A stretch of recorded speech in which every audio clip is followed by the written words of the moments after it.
അനന്തപുരിയുടെ പ്രാന്തപ്രദേശത്തെ ഒരു ഗ്രാമം നെടുമങ്ങാട്.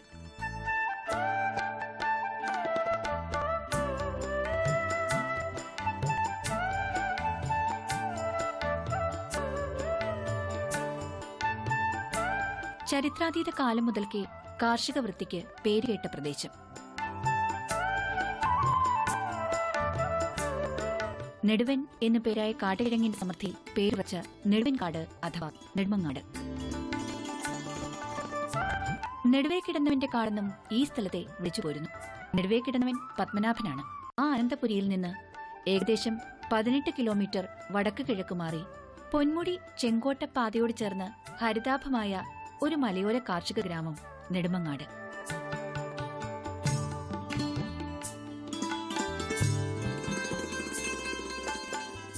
സംഘകാവ്യമായ ചിലപ്പതികാരത്തിൽ നെടുമൺ, നെടുവൻ, നെടിയവൻ എന്നീ പേരുകളിൽ പരാമർശിക്കപ്പെടുന്ന വിഷ്ണുവിന്റെ നാമത്തിലാണ് ഈ കാർഷിക ഗ്രാമം അറിയപ്പെടുന്നത്. കാട്ടുപ്രദേശം ക്രമേണ കാർഷിക മേഖലയായി മാറി.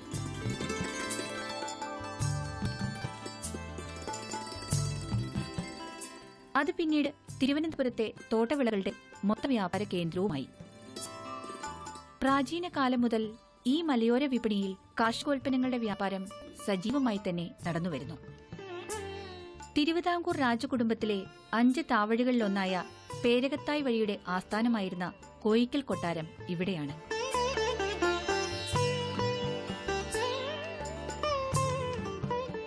കിള്ളിയാറിന്റെ ജലസമൃദ്ധിയിൽ നൂറുമേനി വെവിന്റെ വിജയഗാഥകൾ തീർത്ത കാർഷിക ഭൂമിക്കാണ് നെടുമങ്ങാട്.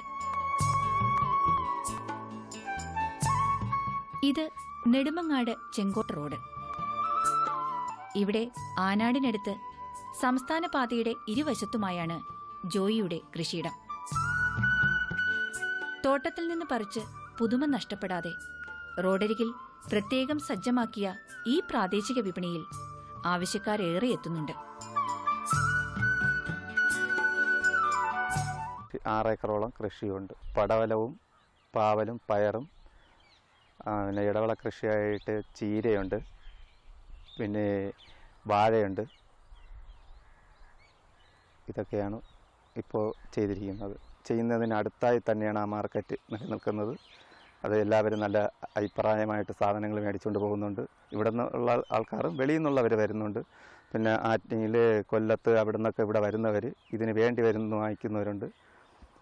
പിന്നെ ബാക്കിയുള്ള കീടനാശിനികൾ വളരെ നേരത്തെ കാട്ടി ഒരു 80% കുറച്ചുകൊണ്ടാണ് ഇപ്പോഴത്തെ കൃഷി രീതികൾ ചെയ്തെടുക്കുന്നത്. പിന്നെ നമ്മുടെ സാധനം എന്ന് പറഞ്ഞാൽ ദിവസങ്ങളോളം ഇരിക്കില്ല. കീടനാശിനി കുറച്ച് വരുന്നത് കൊണ്ട് 1, 2, 3 ദിവസം അതിൽ കൂടുതൽ അത് ഇരിക്കില്ല. അല്ലെങ്കിൽ വല്ല ഫ്രീസറിലോ ഫ്രിഡ്ജിലോ ഒക്കെ വെച്ചിരുന്നാൽ അതിരിക്കും. പക്ഷെ നമ്മുടെ ഇപ്പോഴത്തെ രീതിയിൽ, നേരത്തെ രീതി അനുസരിച്ച് 2 ആഴ്ചയോളം ആ സാധനം ഇരിക്കുമായിരുന്നു. ഒരു 3 വർഷത്തിന് മുമ്പ് നമ്മൾ ചെയ്തിരുന്ന ആ കെമിക്കൽ പ്രയോഗം എല്ലാം മാറ്റിയിട്ട് ഇപ്പം ജൈവ രീതിയിലോട്ട് ഒരു 80-90% അടുത്തിട്ടുണ്ട്. 2 വർഷത്തോളം ഇത് പൂർണ്ണമായും ജൈവ കൃഷിയിലേക്ക് പൂർണ്ണമായും വരും എന്നുള്ള പ്രതീക്ഷയുണ്ട്.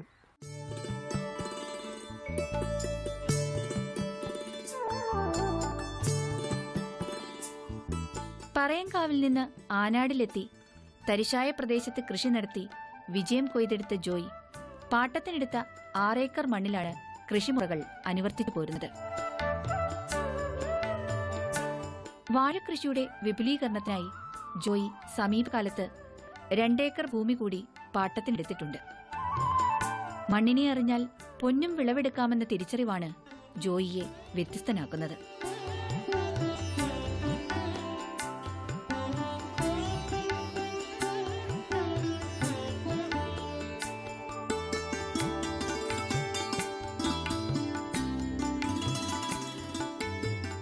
പയർ, പടവലം, വെള്ളരി, പാവൽ, കപ്പ തുടങ്ങിയ വിളകളാണ് ജോയ് പരീക്ഷിച്ചത്. മണ്ണിന്റെ മഹിമയിൽ പൊന്നു വിളയിക്കുന്ന ഈ കർഷകൻ ഇന്ന് ഏറെ തിരക്കിലാണ്. പാടത്തും പറമ്പിലും തൊടിയിലും വിപണന കേന്ദ്രത്തിലുമൊക്കെയായി ആ തിരക്കുകൾ അനസ്യൂതം തുടരുകയാണ്.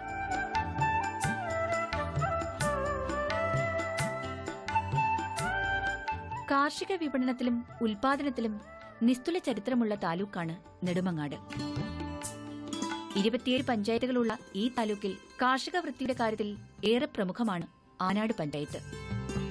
പണ്ടുകാലത്ത് നെടുമങ്ങാട് അങ്ങാടിയിലേക്ക് കാളവണ്ടിയിൽ കാർഷികോൽപ്പന്നങ്ങൾ കൊണ്ടുപോയിരുന്നത് ഈ പ്രദേശത്തുകൂടിയായിരുന്നു. 17ാം നൂറ്റാണ്ട് മുതൽ കാർഷിക മേഖലയിൽ ഒന്നാമതെത്തി നിൽക്കുന്ന ഗ്രാമമാണ് നെടുമങ്ങാട്.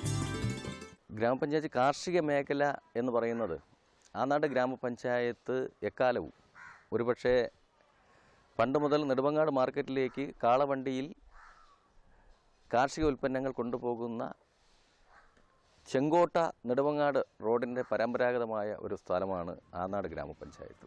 ഒരുപക്ഷെ നെടുമങ്ങാട് കോയിക്കൽ കൊട്ടാരവുമായി ബന്ധപ്പെട്ട് കിടക്കുന്ന ഒരു പ്രദേശമാണ്. അതുകൊണ്ട് തന്നെ കോയിക്കൽ കൊട്ടാരത്തിൻ്റെ സർവ്വസൈന്യാധിപൻ എന്ന് പറയുന്നത് നമ്മുടെ ഈ സ്ഥലത്തുണ്ടായിരുന്ന മല്ലൻ തമ്പുരാൻ എന്ന് പറഞ്ഞ ആളാണ്. അപ്പോൾ അതുകൊണ്ട് തന്നെ മല്ലൻ തമ്പുരാൻ്റെ വസ്തുക്കളായിരുന്നു ഇതൊക്കെ പണ്ട് മുതലേ ഈ കാർഷിക മേഖലയുമായി ബന്ധപ്പെട്ട് ഓരോരുത്തർക്ക് പാറയ്ക്കൽ മണ്ഡപം ക്ഷേത്രത്തിന് ഇത്ര സ്ഥലം, അതോടൊപ്പം ഇവിടെ ശ്രീധർമ്മശാസ്താ ക്ഷേത്രം പാങ്ങോടിന് ഇത്ര സ്ഥലം, ഇതൊക്കെ ക്ഷേത്രവുമായി ബന്ധപ്പെട്ട് കൊട്ടാരത്തിലെ സൈന്യാധിപനായിരുന്ന മല്ലൻ തമ്പുരാൻ്റെ സ്ഥലങ്ങളായിരുന്നു. അതുകൊണ്ട് തന്നെ പണ്ട് മുതലേ കാർഷിക മേഖലയ്ക്ക് ഏറ്റവും കൂടുതൽ പ്രധാനം നെൽകൃഷി ആയിരുന്നാലും മറ്റു മേഖലയിലായിരുന്നാലും ഒരുപക്ഷെ പണ്ട് നെടുമങ്ങാട് പൊതുമാർക്കറ്റിലേക്ക് ഏറ്റവും കൂടുതൽ കാർഷിക ഉൽപ്പന്നങ്ങൾ ചൊവ്വാഴ്ചയും ശനിയാഴ്ചയും ദിവസം, അതായത് തിങ്കളാഴ്ച വൈകുന്നേരവും വെള്ളിയാഴ്ച വൈകുന്നേരവും ഒക്കെ കാളവണ്ടിയിൽ ആനാട് പഞ്ചായത്തിൻ്റെ റോഡുകളിൽ കൂടി കാളവണ്ടിയിൽ റാന്തലുമായി കെട്ടിപ്പോകുന്ന കാഴ്ചകൾ ഒരു നിത്യസംഭവമായിരുന്നു. കാളവണ്ടിയുടെ കടകട ശബ്ദങ്ങളും ആർപ്പുവിളികളുമായി പോകുന്ന കർഷക ജനത, ആ കടകട ശബ്ദത്താൽ മുഖരിതമായ ഇരവുകൾ, പകലുകൾ വണ്ടിക്കാരുടെ പാട്ടും താളവും കേട്ടുമയങ്ങുന്ന വയലേലകൾ, റബ്ബർ തോട്ടങ്ങൾ, ഇതെല്ലാം നെടുമങ്ങാട്ടിലെ സ്ഥിരം നാട്ടുകാഴ്ചകളായിരുന്നു. ആ കാഴ്ചകളിൽ പലതും ഇന്നും അവശേഷിക്കുന്നുണ്ട്. കാളവണ്ടികളും ഒറ്റത്തോടുത്ത പണിയാന്മാരും അപ്രത്യക്ഷരായെങ്കിലും കൃഷി അതിന്റെ നവീകരണ പ്രവണതയോടെ നിലനിൽക്കുന്നു. ആധുനികമായ കാർഷിക സമ്പ്രദായങ്ങൾ അനുവർത്തിച്ചു തന്നെയാണ് ജോയ് കൃഷി നടത്തുന്നത്. ആ കാർഷിക സഞ്ചാരത്തിന്റെ ആരംഭം മധുരയിലായിരുന്നു. അവിടെ 15 ഏക്കർ മണ്ണിൽ വിളയിറക്കി വിജയം കൊയ്തതിന്റെ അനുഭവ സമ്പത്തുമായാണ് ജോയ് ആനാടിലെത്തിയത്. അവിടെ 6 ഏക്കർ മണ്ണിലായിരുന്നു കാർഷിക പരീക്ഷണങ്ങൾ. 3 വർഷം കൊണ്ട് അസൂയാർഹമായ നേട്ടമാണ് ഇവിടെ ജോയ് കൈവരിച്ചത്. ആനാട് പഞ്ചായത്തിലെ പ്രമുഖനായ ഒരു കർഷകനാണ് ശ്രീ ജോയ്. അദ്ദേഹം ഏകദേശം 6 ഏക്കറോളം സ്ഥലത്ത് പച്ചക്കറിയും വാഴയും ഒക്കെ കൃഷി ചെയ്യുന്നുണ്ട്. കേരള സർക്കാരിൻ്റെ BDP, അതായത് വെജിറ്റബിൾ ഡെവലപ്മെൻറ്റ് പ്രോഗ്രാം എന്ന് പറയുന്ന പദ്ധതി വഴി ഞങ്ങൾ ഒരു ക്ലസ്റ്റർ രൂപീകരിച്ചിട്ടുണ്ട്. 28 കർഷകരടങ്ങുന്ന ഒരു ഗ്രൂപ്പാണ്. അതിലൊരു അംഗമാണ് അദ്ദേഹം. വളരെ വിജയകരമായിട്ട് അദ്ദേഹം 20 വർഷത്തോളമായിട്ട് കൃഷി ചെയ്തുകൊണ്ട് വരുന്നുണ്ട്. ഇപ്പോൾ പൂർണ്ണമായും ജൈവകൃഷി അല്ലെങ്കിലും ഒരു ട്രാൻസിഷൻ സ്റ്റേജിലാണ്. ഇപ്പോൾ ഒരു 1-2 വർഷം കൊണ്ട് പൂർണ്ണമായും ജൈവകൃഷിയിലേക്ക് പോകാൻ പറ്റും എന്നാണ് നമ്മളുടെ ഒരു കണക്ക് കൂട്ടൽ. കൃഷിഭവൻ്റെ ഭാഗത്തുനിന്ന് അതിന് വേണ്ടിയിട്ടുള്ള ജൈവ ഉൽപ്പന്നങ്ങൾ കർഷകർക്ക് പൊതുവെ എല്ലാവർക്കും കൊടുക്കുന്ന കൂട്ടത്തിൽ ജോയിക്കും കൊടുക്കുന്നുണ്ട്. അപ്പോൾ വിത്തും ജൈവവളവും ജൈവ കീടനാശിനിയും എല്ലാം അവർക്ക് ആവശ്യമുള്ള സമയത്ത് ഓരോ സീസൺ അനുസരിച്ച് അത് കൊടുക്കുന്നുണ്ട്. ക്ലസ്റ്ററിൻ്റെ ഭാഗമായിട്ടുള്ള സബ്സിഡിയും അദ്ദേഹത്തിന് നമ്മുടെ ഭാഗത്തുനിന്ന് കൊടുക്കുന്നുണ്ട്. കൃഷി കൂടാതെ ചെറിയ രീതിയിൽ വ്യാപാരവും ജോയ് ഇവിടെ നടത്തുന്നുണ്ട്. മറ്റു കർഷകരിൽ നിന്ന് ഉൽപ്പന്നങ്ങൾ വാങ്ങിയാണ് വിപണനം. കാർഷിക വൃത്തിയെ ജീവൽ പ്രശ്നമായി പരിഗണിക്കുന്ന ഒരു ഭരണ സംവിധാനമാണ് ഇവിടെ പ്രവർത്തിക്കുന്നത്. കാർഷിക മേഖലയുമായി ബന്ധപ്പെട്ട് പറയങ്കാവിൽ നിന്നും ആനാട്ടേക്ക് കടന്നു വരികയും ആനാട്ടായ തരിശായ സ്ഥലങ്ങൾ ഏറ്റെടുത്തുകൊണ്ട് കൃഷി നടത്തുകയും മറ്റ് ജൈവകൃഷി പരിപോഷിപ്പിക്കുന്നതിന് ആനാട് പഞ്ചായത്തിന് ഏറ്റവും കൂടുതൽ സഹായം ചെയ്യുന്ന ആൾ കൂടിയാണ് ശ്രീ ജോയ്. ഒരുപക്ഷെ തിരുവനന്തപുരം ചെങ്കോട്ട റോഡിൽ ഇന്ന് കടന്നു പോകുമ്പോൾ ആനാട് ജംഗ്ഷൻ കഴിഞ്ഞാൽ 2 സൈഡിലും വയലുകളിൽ പടവലവും വെള്ളരിയും മുളവും മറ്റുൽപ്പന്നങ്ങളും ഒക്കെ കൃഷി ചെയ്തുകൊണ്ട് ആ കൃഷി സ്ഥലത്ത് തന്നെ കച്ചവടം നടത്തുന്ന കുടുംബമാണ് ശ്രീ ജോയിയുടെ കുടുംബം. ഒരുപക്ഷെ ഗ്രാമപഞ്ചായത്ത് നടപ്പിലാക്കുന്ന ജീവനം പദ്ധതിയിൽ കഴിഞ്ഞ ഓണക്കാലത്തിന് പുതിയ ഭരണസമിതി അധികാരത്തിൽ വന്നപ്പോൾ അതുകൊണ്ട് തന്നെ നമ്മുടെ ഭരണസമിതി തീരുമാനിച്ചു പഞ്ചായത്തിനകത്തുള്ള മുഴുവൻ കർഷകരെയും ഏകോപിപ്പിച്ചുകൊണ്ട് പഞ്ചായത്തിനകത്തുള്ള മുഴുവൻ സ്ഥലങ്ങളും ഏറ്റെടുത്തുകൊണ്ട് അവരെ കൊണ്ട് കൃഷി ചെയ്യിപ്പിക്കുന്ന രീതിക്ക് ഒരുപക്ഷെ ജില്ലയിലെ ഏറ്റവും കൂടുതൽ അംഗീകാരം കിട്ടിയ ഗ്രാമപഞ്ചായത്താണ് ആനാട് ഗ്രാമപഞ്ചായത്ത്. കഴിഞ്ഞ ഓണത്തിന് നമ്മുടെ ആനാട് പഞ്ചായത്തിലെ ജൈവ പച്ചക്കറി ഗ്രാമം ഉൽപ്പാദിപ്പിച്ച ഉൽപ്പന്നങ്ങൾ തിരുവനന്തപുരം ജില്ലയിലെ പല സ്ഥലങ്ങളിലും പല കൃഷിഭവൻ വഴിയും കൊടുക്കേണ്ട ആവശ്യക്കാരുണ്ടായി എന്നുള്ളതാണ് ഏറ്റവും കൂടുതൽ ലക്ഷ്യം. കാർഷികോൽപ്പന്നങ്ങളുടെ വിൽപ്പനയ്ക്കായി 7 വർഷം മുൻപ് നെടുമങ്ങാട് ടൗണിൽ ജോയ് ഒരു പച്ചക്കറി കട തുടങ്ങി. അവിടെ അദ്ദേഹം സ്വന്തം കാർഷികോൽപ്പന്നങ്ങളും വിൽപ്പന നടത്തിയിരുന്നു. പക്ഷേ അത് നഷ്ടമായിരുന്നു. അതോടെ ജോയ് വീണ്ടും കൃഷിയിലേക്കിറങ്ങി. ആനാട് പഞ്ചായത്ത് തരിശായി കിടക്കുന്ന ഭൂമി കർഷകർക്ക് വിതരണം ചെയ്തുകൊണ്ട് ജൈവ കൃഷിയെ പ്രോത്സാഹിപ്പിക്കുന്നതിനായി ജീവനം എന്ന പേരിൽ ആവിഷ്കരിക്കപ്പെട്ട പദ്ധതിയിൽ തലസ്ഥാന ജില്ലകളിൽ ഒന്നാമതെത്താൻ നെടുമങ്ങാട്ടിന് സാധിച്ചു. അത് പഞ്ചായത്ത് കൃഷിക്ക് കൊടുക്കുന്ന പരിഗണനയുടെ ഒരു സത്ഫലമാണ്. ഇതനുസരിച്ച് കീടനാശിനി പ്രയോഗം പരമാവധി ഒഴിവാക്കുന്നതിനും ജൈവമാർഗങ്ങൾ സ്വീകരിച്ച് കൃഷിയെ പ്രോത്സാഹിപ്പിക്കുന്നതിനും നടപടികളുണ്ടായി. ഈ നടപടികൾ ജോയിയുടെ കൃഷിനിലങ്ങളിലും പ്രതിഫലിച്ചു. 3 വർഷം മുമ്പ് രാസവളം ഉപയോഗിച്ചുകൊണ്ടിരുന്നപ്പോഴത്തേക്ക് സാധനങ്ങൾ നമുക്ക് മാക്സിമം ലാഭം തന്നെയാണ്. ഏറ്റവും കൂടുതൽ ലാഭം രാസവളം ഉപയോഗിച്ചുകൊണ്ടിരുന്നപ്പോഴായിരുന്നു. അതിന് ശേഷം നമുക്ക് ഇപ്പോഴത്തെ കണ്ടീഷനിൽ ജൈവത്തിലോട്ട് വന്നിട്ട് കുറച്ച് നഷ്ടങ്ങൾ ഇതിനിടയ്ക്ക് ഉണ്ടായെങ്കിലും ഇപ്പോൾ നമ്മൾ അതിൻ്റെ മാർഗ്ഗം അനുസരിച്ച് നമ്മുടെ കൃഷി ഓഫീസറും അവരുമൊക്കെ മാർഗ്ഗനിർദ്ദേശങ്ങൾ തരികയും അതനുസരിച്ച് ചെയ്യുന്നത് കൊണ്ട് നമുക്ക് ഏകദേശം ജൈവ ഇതിലോട്ട് വരാനും കഴിഞ്ഞു. അതുപോലെ ആദായം അതിനത്രയ്ക്കെത്തില്ല, എന്നാലും മാക്സിമം വില നമ്മൾ വാങ്ങിക്കുന്നുണ്ട്. അതാണ് നമ്മൾ പിടിച്ചു നിൽക്കുന്നത്. മറ്റേ സാധനത്തിന് 30 രൂപ 40 രൂപയ്ക്ക് കൊടുക്കേണ്ട സാധനം നമ്മൾ മാക്സിമം 50, 60 ഇങ്ങനെ പോകുന്നുണ്ട്. അതുകൊണ്ടാണ് നമ്മൾ ഇതിൽ പിടിച്ച് 1000 കിലോ കിട്ടേണ്ട അടുത്ത് 350, 400 കിലോ ആവും. ഈ 400 കിലോന് ഈ 30 രൂപയുടെ ഒരിരട്ടി അധികം മേടിക്കും.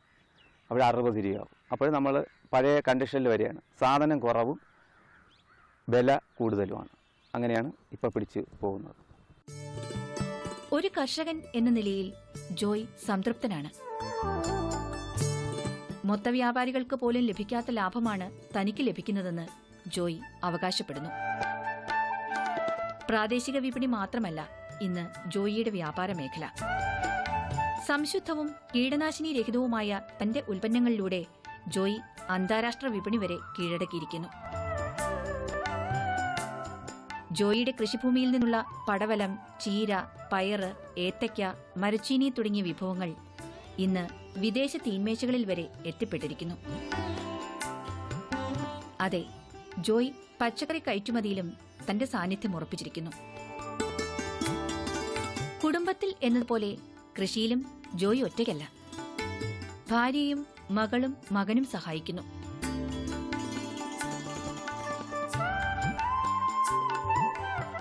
എൻ്റെ കുടുംബത്തിൽ ഭാര്യ, 2 മക്കൾ ഉണ്ട്. മോളുടെ വിവാഹം കഴിഞ്ഞു. മോള് കമ്പ്യൂട്ടർ എഞ്ചിനീയർ ആയിരുന്നു. ഇപ്പോൾ ഒരു കമ്പനിയിൽ വർക്ക് ചെയ്യുന്നു. പിന്നെ മോൻ പഠിച്ചുകൊണ്ടിരിക്കുകയാണ്. ഞാനും വൈഫും ഒരു 5 മണിക്ക് അകത്ത് വെച്ച് എണീക്കും. എണീറ്റ് ഒരു 5:45 മണിയൊക്കെ ആകുമ്പോൾ നമ്മൾ വയലിൽ 2 പേരും കൂടിയാണ്. നമ്മൾ തന്നെയാണ് അടക്കുന്നത്. അതിന് വേറെ സഹായി നമ്മൾ വലുതായിട്ട് വയ്ക്കില്ല. നമ്മൾ സ്വന്തമായി നമ്മൾ തന്നെ അടക്കുന്നു. ബാക്കിയുള്ള വെട്ടുകളയിൽ ഇതെല്ലാം പണിക്ക് ആൾ നിൽക്കുന്നുണ്ട്. പിന്നെ നമ്മളെ കൊണ്ട് പറ്റുന്നത്, പിന്നെ അത്യാവശ്യം അവരെയും കൂടെ നിർത്തി, ഇപ്പോൾ കൂടുതൽ സാധനം ഉണ്ടെങ്കിൽ അവരെയും കൂടെ നിർത്തും. അല്ലെങ്കിൽ ഞാനും വൈഫാണ് അവിടെ ബിസിനസ് ചെയ്തുകൊണ്ടിരിക്കുന്ന വൈഫാണ്. സാധനമൊക്കെ 8:30, 9, 10 മണിക്ക് മുമ്പായിട്ട് നമ്മൾ അടത്ത് ക്ലിയർ ചെയ്യും. അതിന് ശേഷം ആണ് ബിസിനസ് തുടങ്ങുന്നത്. അപ്പോൾ ചിലർ ഇതിനിടയ്ക്ക് നമ്മൾ അടത്തോണ്ടിരിക്കുമെന്ന് തന്നെ കൊടുക്കും. അല്ല എന്നുണ്ടെങ്കിൽ നമ്മളെല്ലാം ക്ലിയർ ചെയ്തതിന് ശേഷമേ സാധനം നമുക്ക് മാർക്കറ്റിൽ കൊടുക്കാണ്ടെങ്കിൽ മാർക്കറ്റിൽ കൊടുക്കും. അതിനുശേഷം നമ്മുടെ സാധനങ്ങൾ വിറ്റഴിക്കും. മിതമായ വിലയ്ക്ക് ഫാം ഫ്രഷായി വിൽക്കുന്നതിനാൽ ജോയിയുടെ ഉൽപ്പന്നങ്ങൾക്ക് സ്ഥിരം ഉപഭോക്താക്കളുണ്ട്. കൃഷിരീതിയിലും വളപ്രയോഗത്തിലും മാറ്റങ്ങൾ വരുത്തിയ ജോയിക്ക് മണ്ണറിഞ്ഞു നൽകിയ ആശീർവാദമാണ് ഈ പൊന്നും വിളകൾ. അനുഭവ പാഠങ്ങളിൽ നിന്ന് കരുത്തു നേടിയ ജോയി പുതിയ ഉയർത്തെഴുന്നേൽപ്പിലാണ് കഴിഞ്ഞ 3 വർഷമായി. ആരോഗ്യത്തോടെ വളരുന്ന ചെടികൾ ജോയിക്ക് ആശ്വാസവും ധനവും നൽകി. മകളെ നല്ല രീതിയിൽ വിവാഹം കഴിപ്പിച്ചയക്കാനും കടം മുഴുവൻ തീർക്കാനും കൃഷിയിലൂടെ ജോയിക്കായി. സ്വയം മണ്ണിലിറങ്ങുന്നത് വഴി കൂലിച്ചെലവ് ലാഭിക്കാനും സാധിച്ചു. സ്ഥിരമായി വിപണി കൂടി ലഭിച്ചതോടെ ലാഭം ഇരട്ടിയായി. കച്ചവടത്തിലെ ലാഭനഷ്ടങ്ങൾ കണക്കുകൂട്ടി വിളയിറക്കാനും ജോയ് പഠിച്ചു കഴിഞ്ഞിരിക്കുന്നു. കൃഷി ഒരു സർഗപ്രക്രിയയാണെന്നും അത് ജീവനോപാധിയുടെ ഏറ്റവും ഉയർന്ന പടവിൽ നിൽക്കുന്ന കർമ്മമാണെന്നും ജോയിയെ പോലുള്ള കർഷകർ നമ്മെ ബോധ്യപ്പെടുത്തുന്നു. ഇവരുടെ മാതൃകകൾ തീർച്ചയായും പ്രചോദനമാക്കേണ്ടതാണ്. മണ്ണ് മാടി വിളിക്കുമ്പോൾ മടിച്ചു നിൽക്കാതെ അതിലേക്കിറങ്ങാൻ ഇത്തരം ആളുകളുടെ ഉദാഹരണങ്ങൾ നമ്മെ പ്രേരിപ്പിച്ചുകൊണ്ടേയിരിക്കട്ടെ.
यूरिया का स्वदेशी उत्पादन 70 लाख टन बढ़ाने के लिए 6 उर्वरक संयंत्रों का उद्घाटन किया जा रहा है।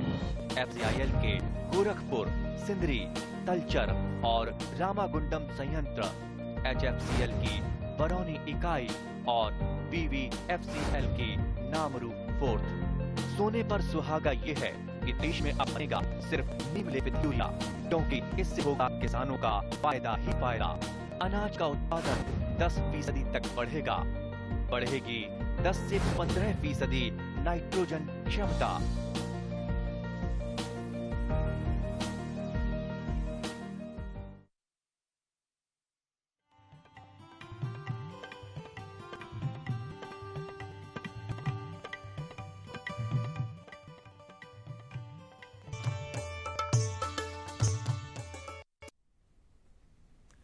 നമസ്കാരം. ദൂരദർശൻ കാർഷിക വാർത്തകളിലേക്ക് സ്വാഗതം. പ്രധാന വാർത്തകൾ. മത്സ്യകർഷകർക്ക് സഹായി ഈ സമുദ്ര. വിത്ത് മഹോത്സവം 2017 ഏപ്രിൽ 20 മുതൽ. നേന്ത്രൻ വാഴത്തൈകൾ വിൽപ്പനയ്ക്ക്. മത്സ്യബന്ധനത്തിൽ ഏർപ്പെടുന്നവർക്ക് കാലാവസ്ഥാ വ്യതിയാനങ്ങൾ, അപകട സാധ്യതകൾ, ഏറ്റവും അടുത്ത തീരത്തേക്കുള്ള ദൂരം എന്നീ വിവരങ്ങൾ ലഭ്യമാക്കി ഒരു പുതിയ സാങ്കേതിക വിദ്യ ഈ സമുദ്ര എന്ന മൊബൈൽ ആപ്ലിക്കേഷൻ ഫിഷറീസ്, ടെലികോം വകുപ്പുകളുടെ സഹകരണത്തോടെ യാഥാർത്ഥ്യമാകുന്നു. GPRSന്റെ സഹായത്തോടെ കടലിൽ മത്സ്യബന്ധ യാനങ്ങളുടെ സ്ഥാനം നിർണ്ണയിക്കാനും മത്സ്യങ്ങൾ കൂടുതലായി കേന്ദ്രീകരിച്ചിരിക്കുന്ന മേഖല അറിയാനും ഈ സമുദ്രയിൽ സംവിധാനമുണ്ട്. ഫിഷറീസ് വകുപ്പ് വഴി കുറഞ്ഞ ചെലവിൽ ആൻഡ്രോയിഡ് ഫോണും ആപ്ലിക്കേഷനും മത്സ്യത്തൊഴിലാളികൾക്ക് ഉടൻ ലഭ്യമാക്കും. തിരഞ്ഞെടുത്ത 50 മത്സ്യത്തൊഴിലാളികൾക്ക് ഈ സമുദ്ര ഉപയോഗിക്കാൻ പരിശീലനവും നൽകിയിട്ടുണ്ട്. ആധാർ കാർഡുമായി ബന്ധിപ്പിച്ച് വളം സബ്സിഡി കർഷകരുടെ ബാങ്ക് അക്കൌണ്ടിലൂടെ നൽകുന്ന പദ്ധതി ഈ വരുന്ന ജൂൺ മാസം മുതൽ കൃഷിവകുപ്പ് എല്ലാ ജില്ലകളിലും നടപ്പാക്കുന്നു. കർഷകരുടെ ആധാർ കാർഡുമായി ബന്ധിപ്പിക്കുന്ന POS യന്ത്രം ഉപയോഗിച്ചാണ് പദ്ധതി നടപ്പാക്കുന്നത്. Urea, potash, Factamfos, ammonia sulphate തുടങ്ങിയവയുടെ സബ്സിഡിയാണ് അക്കൌണ്ട് വഴി നൽകുന്നത്. തൊടുപുഴ കേന്ദ്രമായി പ്രവർത്തിക്കുന്ന കേരള അഗ്രികൾച്ചർ ഡെവലപ്മെന്റ് സൊസൈറ്റിയുടെ നേതൃത്വത്തിൽ മേടമാസത്തിലെ 10-ാം ഉദയത്തോടനുബന്ധിച്ച് 16ാമത് കാഡ്സ് ഗ്രീൻ ഫെസ്റ്റ് വിത്ത് മഹോത്സവം 2017 ഏപ്രിൽ 20 മുതൽ മെയ് 20 വരെ തൊടുപുഴയിൽ നടക്കും. കർഷകർക്ക് ആവശ്യമായ വിത്തുകളും നടീൽ വസ്തുക്കളും എത്തിച്ച് കാലാവസ്ഥയ്ക്കനുസൃതമായ പരമ്പരാഗത കൃഷിരീതിയുടെ മേന്മകൾ പ്രായോഗിക തലത്തിൽ എത്തിക്കുക എന്നതാണ് മേളയുടെ ലക്ഷ്യം. നാടൻ പച്ചക്കറികൾ, കിഴങ്ങുവർഗ്ഗങ്ങൾ, നാണ്യവിളകൾ, നെൽവിത്തുകൾ, പഴവർഗ്ഗങ്ങൾ എന്നിവയുടെ പ്രത്യേക പ്രദർശനവും വിതരണവും മേളയിൽ സംഘടിപ്പിച്ചിട്ടുണ്ട്.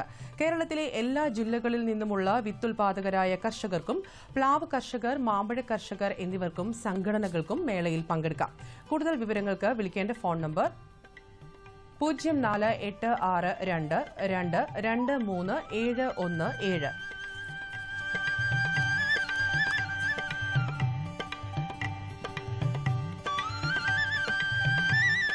പത്തനംതിട്ട ജില്ലയിലെ നാരങ്ങാനം കൃഷിഭവനിൽ ബഡ് ചെയ്ത ജാതിത്തൈകൾ വിതരണത്തിന് തയ്യാറാണ്. ആവശ്യമുള്ള കർഷകർ ഈ മാസം 29 മുൻപായി കൃഷിഭവനുമായി ബന്ധപ്പെടുക. Phone number 0482217740.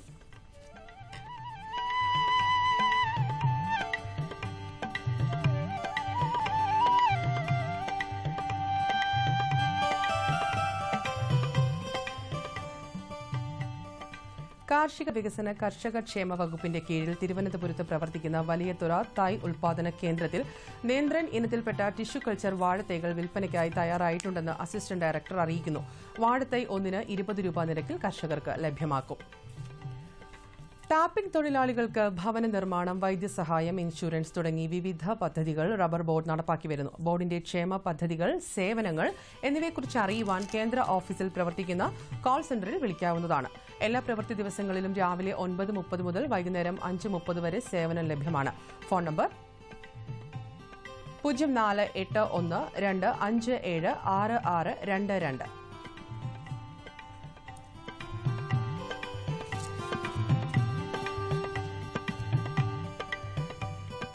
കമ്പോള നിലവാരം. വെളിച്ചെണ്ണ കൊച്ചി 12,500 രൂപ, കോഴിക്കോട് 13,800 രൂപ, തൃശൂർ 12,800 രൂപ. കൊപ്ര കൊച്ചി 8,440 രൂപ, കോഴിക്കോട് 9,000 രൂപ, തൃശൂർ 8,685 രൂപ. കുരുമുളക് അൺഗാർബിൾഡ് 57,800 രൂപ, ഗാർബിൾഡ് 60,800 രൂപ.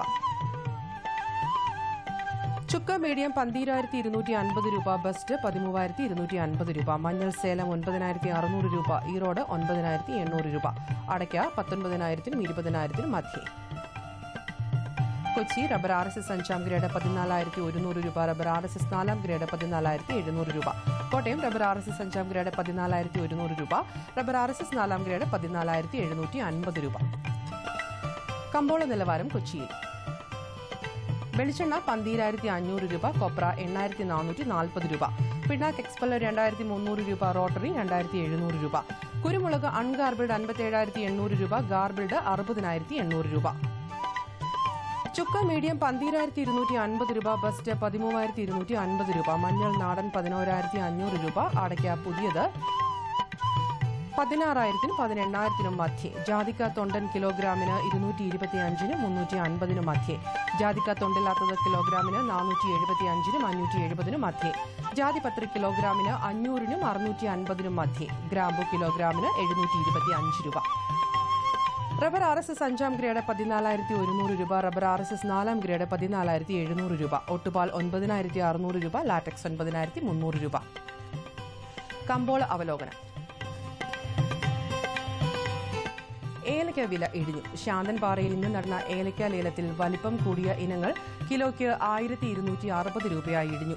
നവംബറിന് ശേഷം ഏലത്തിന് രേഖപ്പെടുത്തുന്ന ഏറ്റവും താഴ്ന്ന വിലയിലാണ് ഇന്ന് ഇടപാടുകൾ നടന്നത്. 13,186 കിലോഗ്രാം ഏലക്ക വന്നതിൽ 11,914 കിലോ മാത്രമാണ് ലേലം കൊണ്ടത്. ശരാശരി ഇനങ്ങളുടെ വില 1,114 രൂപ. അവധി വ്യാപാരത്തിൽ റബ്ബറിന് നേരിട്ട തളർച്ച മുൻനിർത്തി ടയർ നിർമ്മാതാക്കൾ മുഖ്യ വിപണികളിൽ നിന്നുള്ള ഷീറ്റ് സംഭരണം കുറച്ചു. ഷീറ്റിന്റെ ലഭ്യത ചുരുങ്ങിയിട്ട് വ്യവസായികൾ റബ്ബർ വില കുറച്ചു. കൊപ്രയാട്ട് മില്ലുകാർ കോഴിക്കോട് വിപണിയിൽ നിന്ന് 9,000 രൂപയ്ക്ക് ഉൽപ്പന്നം ശേഖരിച്ചെങ്കിലും ഗ്രാമീണ മേഖലകളിൽ നിന്നുള്ള കൊപ്ര വരവ് നാമമാത്രമായിരുന്നു. കൊച്ചിയിൽ വെളിച്ചെണ്ണ വിലയിൽ മാറ്റമില്ല. ഹൈറേഞ്ച് കുരുമുളക് വരവ് പതിവിലും ചുരുങ്ങിയിട്ടും ഉൽപ്പന്ന വില ഉയർത്താൻ അന്തർസംസ്ഥാന ഇടപാടുകാർ ഉത്സാഹിച്ചില്ല. ഗാർബിൾഡ് മുളക് കിലോയ്ക്ക് 608 രൂപ. ഇനി കാലാവസ്ഥ. കണ്ണൂർ കൂടിയ താപനില 35.1 ഡിഗ്രി സെൽഷ്യസ്, കുറഞ്ഞ താപനില 26.4 ഡിഗ്രി സെൽഷ്യസ്. കോഴിക്കോട് 36.8, 26.6. കൊച്ചി 33, 27.8. ആലപ്പുഴ 35.9, 28. പുനലൂർ 37.2, 24.5. തിരുവനന്തപുരം 36.4, കുറഞ്ഞ താപനില 25.6 ഡിഗ്രി സെൽഷ്യസ്. കാർഷിക വാർത്തകൾ കഴിഞ്ഞു. നമസ്കാരം.